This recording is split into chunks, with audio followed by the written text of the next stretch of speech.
So I'm going to keep it short. Number one, put God first. Put God first in everything you do. Everything that you think you see in me, everything that I've accomplished, everything that you think I have, and I have a few things, everything that I have is by the grace of God. Understand that. It's a gift. 40 years ago, March 27th, 1975, it was 40 years ago, just this past March, I was flunking out of college. I had a 1.7 grade point average. I hope none of you can relate. I had a 1.7 grade point average. I was sitting in my mother's beauty shop. They still call it beauty shop now? What they call it now? Yeah, I was sitting in the beauty parlor. I was sitting in my mother's beauty parlor, and I'm looking in the mirror, and I see behind me this woman under the dryer. And every time I looked up, she was looking at me, just looking me in the eye. And I didn't know who she was, and I said, she said, somebody give me a pen, give me a pencil. I have a prophecy. March 27, 1975. She said, boy, you are going to travel the world and speak to millions of people. Now, mind you, I was flunked out of college. I'm thinking about joining the army. I didn't know what I was going to do, and she's telling me I'm going to travel the world and speak to millions of people. Well, I have traveled the world, and I have spoke to millions of people. But that's not the most important thing, the success that I had. The most important thing is that what she taught me and what she told me that day has stayed with me since. I've been protected. I've been directed. I've been corrected. I've kept God in my life, and it's kept me humble. I didn't always stick with him, but he always stuck with me.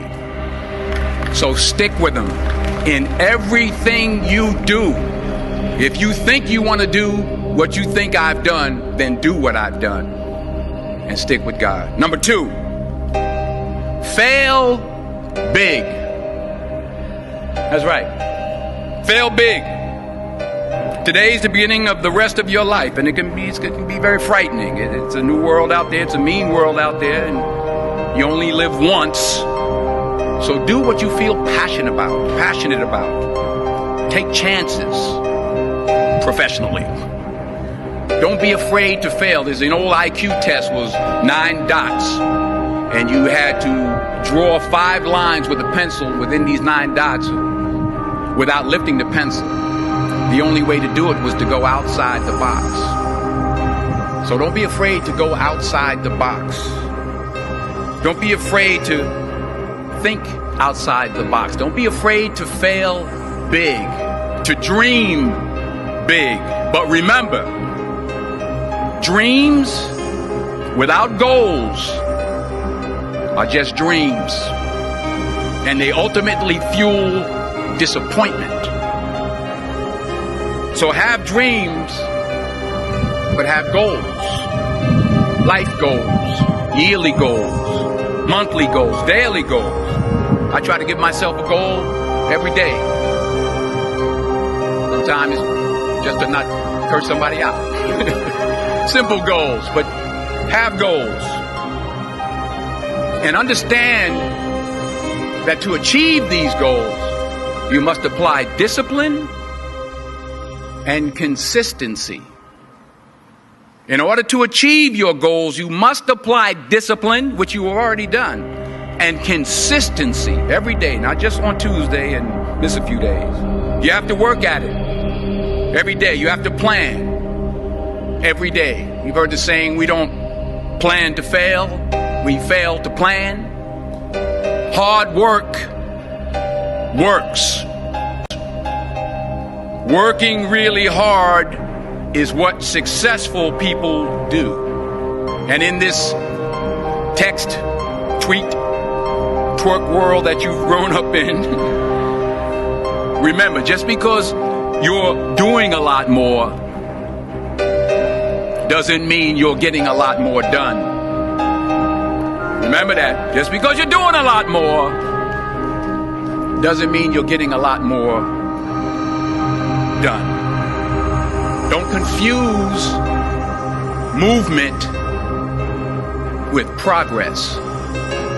My mother told me, she said, yeah, because you can run in place all the time and never get anywhere. So continue to strive, continue to have goals, continue to progress. Number 3,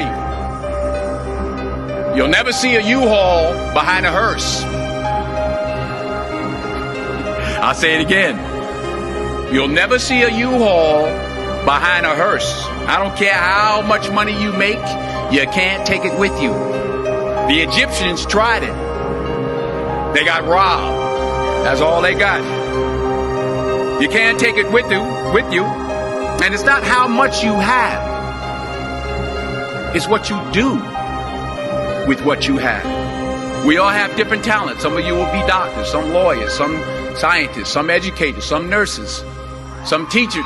Yeah, okay. Some preachers. The most selfish thing you can do in this world is help someone else. Why is it selfish? Because the gratification, the goodness that comes to you, the good feeling that I get from helping others, nothing's better than that. Well, one or two things, but nothing's better than that. Not jewelry, not big house I have, not the cars, but it's the joy. That's where the joy is, in helping others. That's where the success is, in helping others. Finally, I pray that you put your slippers way under the bed tonight, so that when you wake up in the morning, you have to get on your knees to reach them. And while you're down there, say thank you for grace. Thank you for mercy. Thank you for understanding. Thank you for wisdom. Thank you for parents. Thank you for love. Thank you for kindness. Thank you for humility. Thank you for peace. Thank you for prosperity. Say thank you in advance for what's already yours. That's how I live my life. That's why I am. One of the reasons why I am today. Say thank you in advance for what is already yours. True desire in the heart for anything good is God's proof to you, sent beforehand to indicate that it's yours already. I'll say it again. True desire in the heart, that itch that you have, whatever it is you want to do, that thing that you want to do to help others and to grow and to make money, that desire, that itch, that's God's proof to you, sent beforehand already to indicate that it's yours. And anything you want good, you can have. So claim it. Work hard to get it. When you get it, reach back. Pull someone else up. Each one, teach one.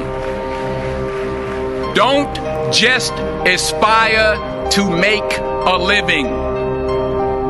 Aspire to make a difference. Thank you.